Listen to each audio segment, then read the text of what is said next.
Hello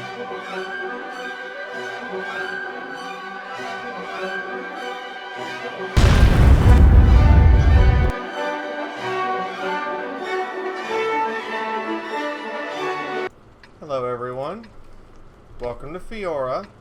How are you all doing? Today we have someone who's been on the channel before in the form of Peachcup, aka Miggs, our beloved Spaniard. Now it took me a while to decide between some WOT replays for today. I've actually set a couple aside for this week already. But if you have some more to send me, I'd appreciate it. And I've got stuff from the EU server cluster and the NA server cluster. This one is the EU. And he is in a Firefly, a tank I wish I had. And he also has 2 marks of excellence. Good job, Miggs. Good job. Now, if Miggs has done it right, he has renamed the commander of his Firefly Malcolm Reynolds. Because you can do that. And then you have a perfect setup for your Firefly.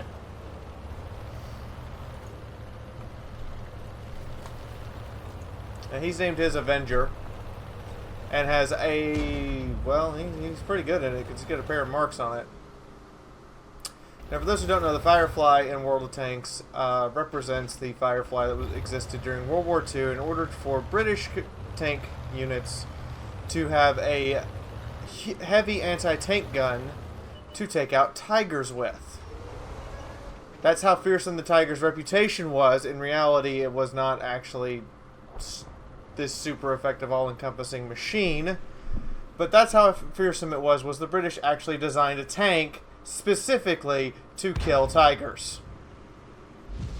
More importantly, the 17-pounder gun is, as you just saw, woefully inaccurate as he starts firing at the Achilles.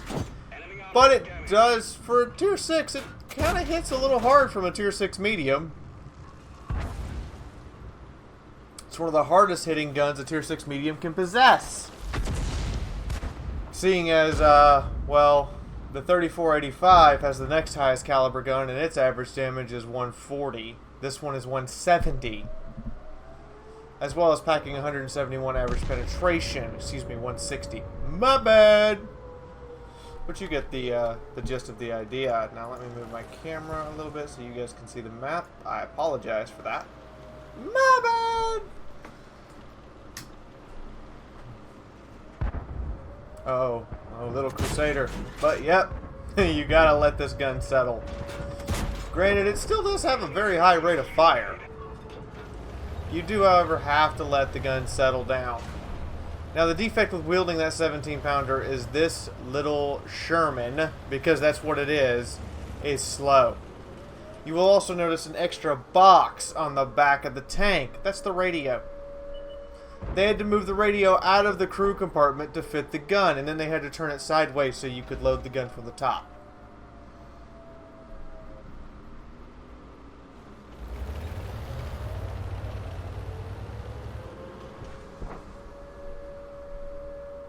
Oh.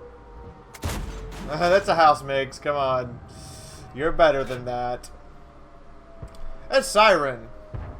It causes so much chaos. I mean, if you want to just draw people out and you're a low tier tank, that siren is the way to do it.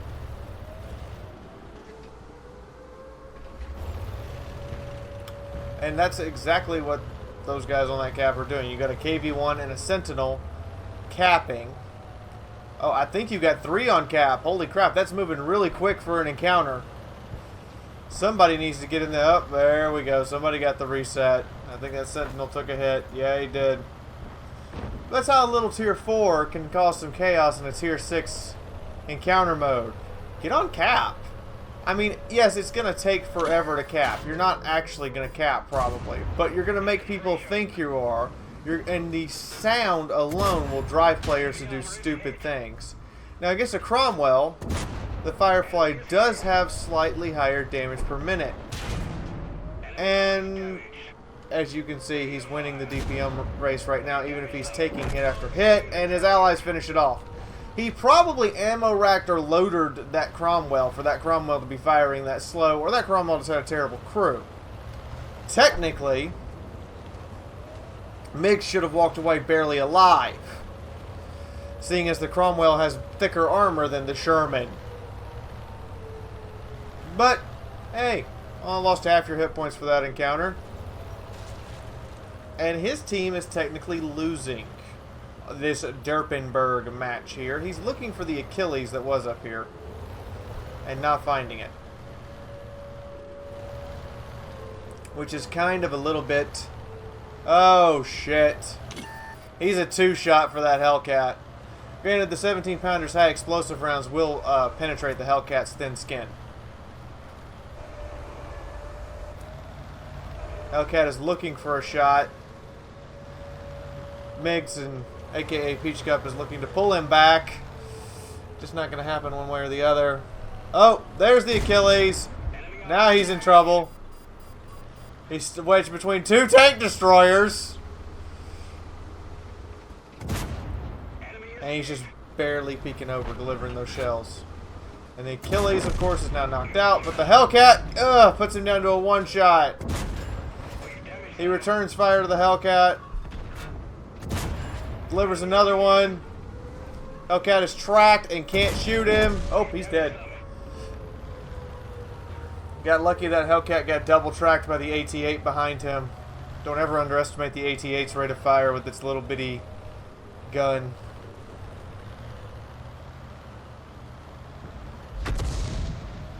That was artillery. Hi, artillery. How are you?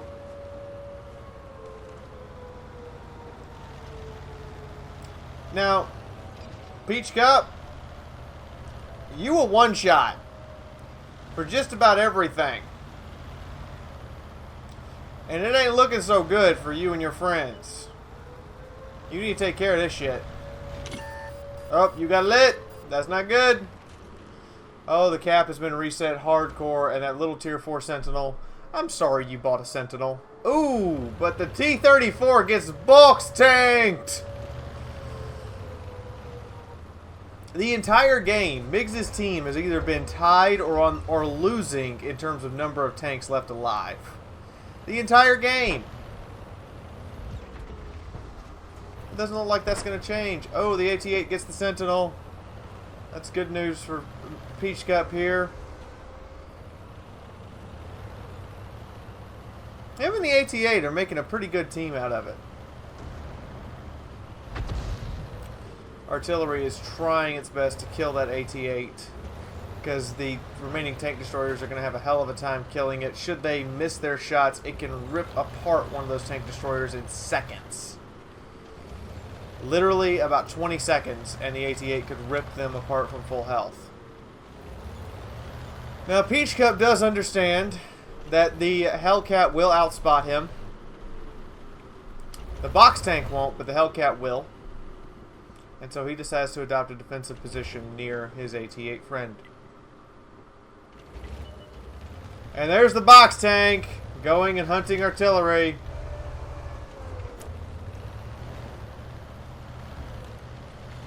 Ooh, the Hummel delivers a hell of a hit. And, gets killed. Oh! Nice shot! Oh, but you're spotted. That's bad. Artie's looking right here. You gotta move. Move it. Move it. I don't think you're exactly already safe. They're trying to hold out. They've got 6 minutes left in the match. He fires a blind shot hoping to get a kill. Doesn't happen though. This is those gut-wrenching moments when you're sitting here at the keyboard shaking. Absolutely gut-wrenchingly nervous. You've got 2 enemies on the enemy team that have proven incredibly lethal. 9 kills between them. The enemy team sees 5 kills between the 2 of you, so they know both of you are also lethal. The enemy has superior numbers, probably superior hit points if that Hellcat hasn't been damaged. And they still have an artillery. So you're outnumbered. You're out-firepowered. What do you have going for you? Well, right now, all you really got is positioning, Peachcup. And the fact that you were smart enough to watch the other direction while your AT-8 friend watches the direction of the SU. And we have someone on cap. It's got to be the Hellcat. Peachcup knows it's got to be the Hellcat. And he has been spotted. Only the Hellcat could pull off that kind of a spot. He's moving. He keeps moving. He knows the Artie's looking for him. He knows the Hellcat's looking for a rear shot on him. He gets to cover from the Hellcat rather than the artillery. But he's got to keep moving. Oof.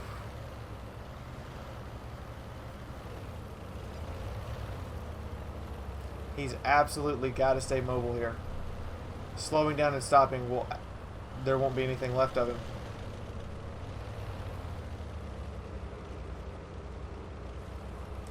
So he's getting up here onto the ridge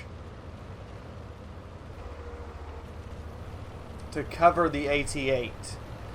Because that Hellcat is going to want to close in to close quarters combat with that AT-8, so he knows he can't miss and hopefully circle his AT-8 ally. So Peachcup is taking this opportunity. Instead of sitting both of you on cap, when artillery has just delivered a killer hit to the AT-8, but he finds the SU-100Y.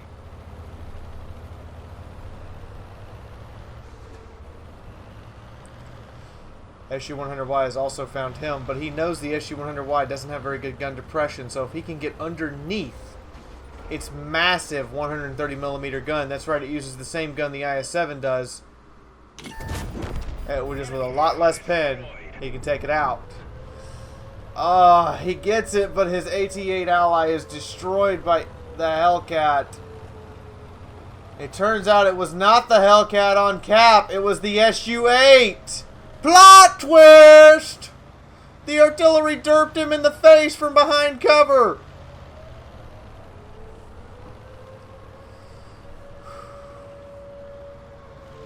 Now, he's got just over a minute with both of the enemies on cap to go take them out.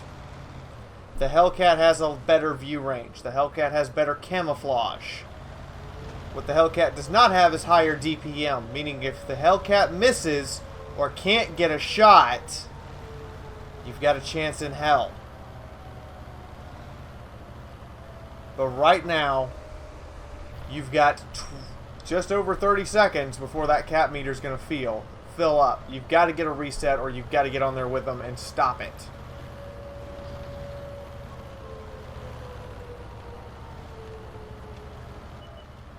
Up, he's on there with him. The Hellcat is full health. Shit. Well then.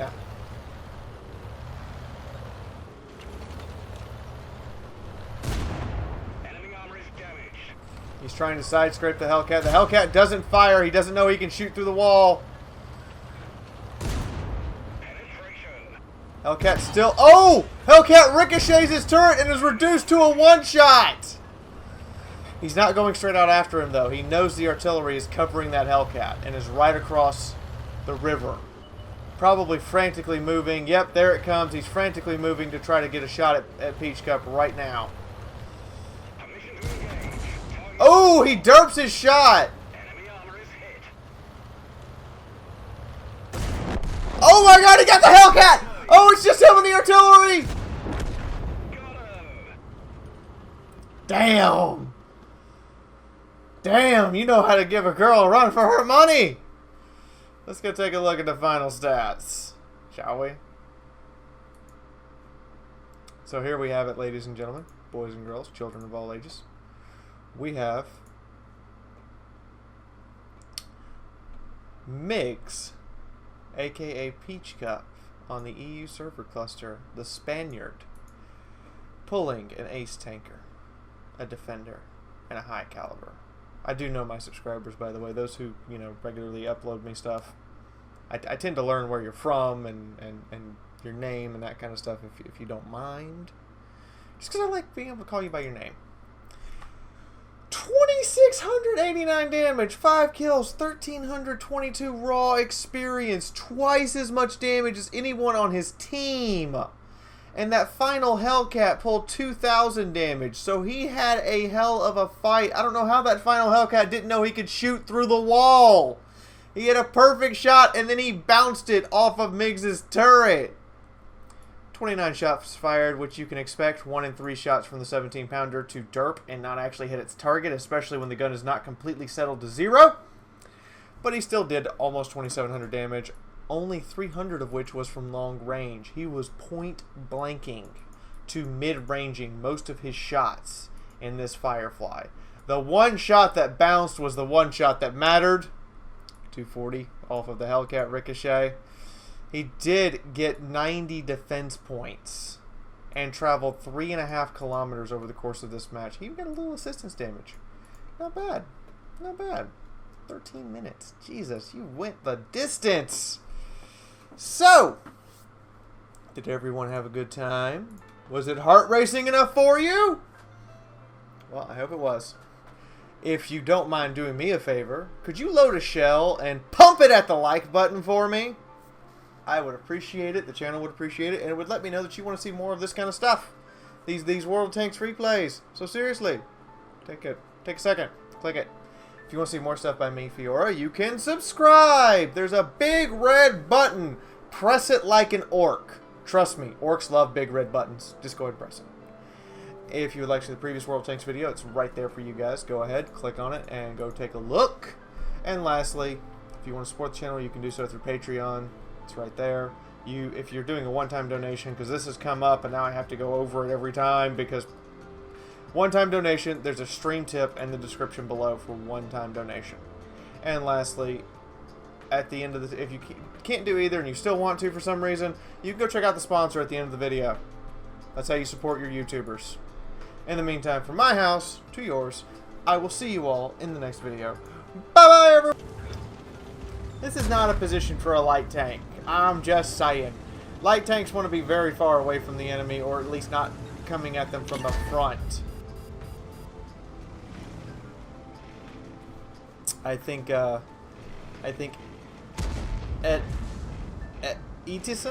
Edison? That's not a D. Edison? You know, I'm just gonna call him